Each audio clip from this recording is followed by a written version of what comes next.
السلام عليكم ورحمة الله. بسم الله الحمد لله والصلاة والسلام على أشرف رسول الله وعلى آله وصحبه الفائزين برضا الله. ബഹുമാനപ്പെട്ട അബൂ ഹുറൈറ റളിയല്ലാഹു തആല അൻഹുവിനെ തൊട്ട് ഇമാം മുസ്ലിം റഹിമഹുല്ലാഹ് തങ്ങൾ റിപ്പോർട്ട് ചെയ്ത ഹദീസ്. خرج رسول الله صلى الله عليه وسلم ذات يوم أو ليلة فإذا هو بأبي بكر وعمر رضي الله عنهما فقال ما أخرجكما من بيوتكما هذه الساعة؟ قال الجوع يا رسول الله.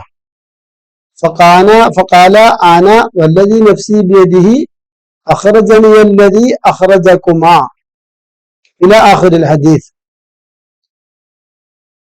ബഹുമാനപ്പെട്ട റസൂലുള്ളാഹി സ്വല്ലല്ലാഹു അലൈഹി വസല്ലമ തങ്ങൾ ഒരു പകൽ അല്ലെങ്കിൽ ഒരു രാത്രി ഖറജ ذات يوم أو ليلة പുറത്തേക്ക് വന്നു, വീട്ടിൽ നിന്ന് പുറത്തേക്ക് പോയി.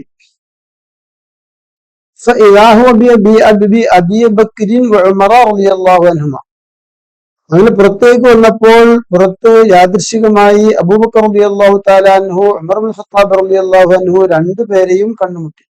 രണ്ടുപേരും ഉണ്ട് പുറത്ത്. ഫഖാല റസൂലുള്ളാഹി സ്വല്ലല്ലാഹു അലൈഹി വസല്ലം തങ്ങൾ ചോദിച്ചു, മാ അഖ്റജകുമാ, എന്താണ് നിങ്ങളെ പുറപ്പെടുവിച്ചത്? മിൻ ബുയൂതികുമാ, നിങ്ങളുടെ വീടുകളിൽ നിന്ന്.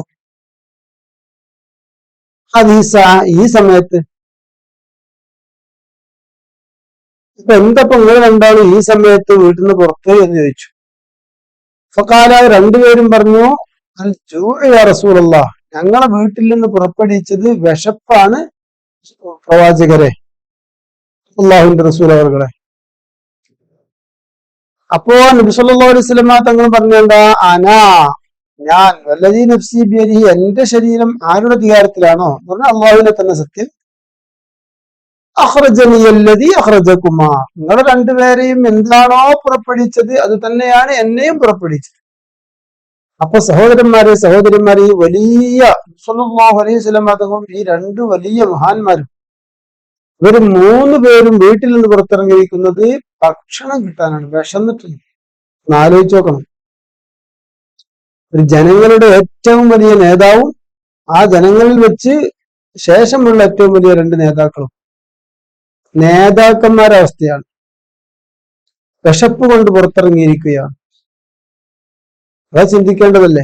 അനുയായികളെ ചൂഷണം ചെയ്ത് ജീവിക്കുന്ന നേതാക്കൾ ഇതൊക്കെ ചിന്തിക്കണം. ഇവിടെ നേതാക്കളാണ് പട്ടിണി കൊണ്ട് പുറത്തിറങ്ങിയിട്ടുള്ളത്.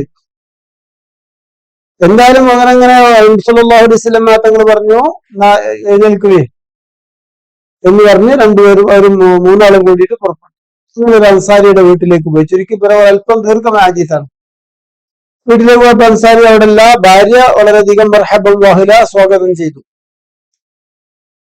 വീട്ടുകാർ ചോദിച്ചപ്പോ ഇല്ല, വെള്ളം ശേഖരിക്കാൻ പോയതാണെന്ന് പറഞ്ഞു. വീട്ടുകാരൻ വന്നപ്പോ ഇവരെ കണ്ടപ്പോ വളരെ സന്തോഷം, എന്നേക്കാൾ വലിയൊരു ആതിഥേയൻ ഇന്നില്ല എന്നൊക്കെ പറഞ്ഞ് അദ്ദേഹം വളരെയധികം വലിയ സൽക്കാരം, വലിയ സ്വീകരണം നൽകി. ഒരു ഈന്തപ്പന കൊല കൊണ്ടുവന്ന് കൊടുത്തു. അതിൽ ബുസറുണ്ട്, തമ്രുണ്ട്, റുത്തബുണ്ട് എന്ന് പറഞ്ഞാൽ പല തരത്തിലുള്ള ഈത്തപ്പഴം, പൂപ്പും പാകവും അനുസരിച്ച് പലതരത്തിലുള്ള ഈത്തപ്പഴവും ഉള്ള ഒരു കൊല കൊണ്ടുവന്ന് വെച്ചു. അങ്ങനെ കത്തിയെടുത്തു. തങ്ങൾ പറഞ്ഞു, ഇയ്യാക്കൽ ഹലൂബ്, പിന്നെ പാലുള്ളതിന് അറക്കണ്ടട്ടോ എന്ന് പറഞ്ഞു. എന്നുവെച്ചാൽ അതിഥികൾക്ക് ഭക്ഷണം, അതിന് ആടറക്കാൻ പോവാണ്. അങ്ങനെ അദ്ദേഹം ആട്ടിനെ അറുത്തു, പിന്നെ അല്ല മാംസവും അതേപോലെ ഈത്തപ്പഴം. നന്നായിട്ട് മൂന്ന് പേരും ഭക്ഷണമൊക്കെ കഴിച്ചു. അങ്ങനൊക്കെ വാറക്കം പറഞ്ഞു. അൽഹംദുലില്ലാഹ്, നബി സല്ലല്ലാഹു അലൈഹി വസല്ലം തങ്ങള് വാരക്കം നിറഞ്ഞപ്പോ അവരോട് പറഞ്ഞു, പിന്നെ അള്ളാഹു ചോദിക്കൂട്ടോ, നിങ്ങളൊക്കെ വീട്ടിൽ നിന്ന് പുറത്തു വന്നത് ഭക്ഷണം കിട്ടാതെ വിശന്നാണ്. വീണ്ടും വീട്ടിലേക്ക് തിരിച്ചു പോകുന്നത് വയറ് നിറഞ്ഞ് സംതൃപ്തരായിട്ടാണ് തിരിച്ചു പോകുന്നത്. അള്ളാഹു ചോദിക്കൂട്ടോ എന്ന് പറഞ്ഞിട്ടാണ് നബി സല്ലല്ലാഹു അലൈഹി വസല്ലം തങ്ങൾ അവർക്ക് ഒരു ഉപദേശം എല്ലാം കഴിഞ്ഞിട്ട്.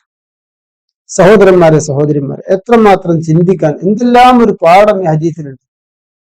ഒരു സമുദായത്തിന്റെ, ഒരു സമൂഹത്തിന്റെ നേതാക്കൾ സയ്യിദുൽ ഖൗമി ഖാദിമുഹും എന്നൊക്കെ പറഞ്ഞല്ലോ. നേതാക്കന്മാര് സമൂഹത്തിന്റെ സേവകരാണ്. ഇവിടെ നേതാക്കളാണ് പട്ടിണിയിൽ. നേതാക്കന്മാര് പട്ടിണിയിലാണോ? നേതാക്കന്മാര് വളരെയധികം എല്ലായിടത്തും പലതിലും നമ്മൾ കാണുന്നത് എന്താണ്? നേതാക്കന്മാര് സുഭിക്ഷരാണ്. അവർക്ക് ഇഷ്ടം പോലെ ഉണ്ട്, കാര്യങ്ങളൊക്കെ അവര് പലതുകൊണ്ടും നേടിയിരിക്കുന്നു. അഴിമതിയിൽ മുങ്ങിക്കുളിക്കുന്ന നേതാക്കന്മാർ, അവരവരുടെ കാര്യം സുരക്ഷിതമാക്കുന്ന നേതാക്കന്മാർ, അനുയായികൾ പട്ടിണി കിടന്നാലും പ്രയാസമില്ലാത്ത നേതാക്കന്മാർ. ഇവിടെ നേതാക്കന്മാര് പട്ടിണിയിലാണ്. എന്നിട്ട് ഒരു സഹോദരന്റെ വീട്ടിൽ പോയിട്ടാണ് ഭക്ഷണം കഴിക്കുന്നത്. സഹോദര്യം, ആ വീട്ടുകാരുടെ ഒരു സന്തോഷം, നേതാക്കന്മാർക്ക് ഭക്ഷണം കൊടുക്കാനുള്ള സന്തോഷം, എല്ലാം കഴിഞ്ഞ് ഭക്ഷണം കഴിഞ്ഞിട്ട് അള്ളാഹു ചോദിക്കുമെന്നുള്ളൊരു ബോധവും അതിനെക്കുറിച്ചുള്ളൊരു ഉപദേശം. സഹോദരന്മാരെ, സഹോദരിമാരെ, ഒരുപാട് പഠിക്കാനുണ്ട്. അള്ളാഹു സുബ്ഹാനഹു വ തആല അതിൽ നിന്നൊക്കെ ഗുണപാഠം ഉൾക്കൊള്ളാൻ തൗഫീഖ് ചെയ്യട്ടെ. അസ്സലാമു അലൈക്കും വറഹ്മത്തുള്ളാഹി.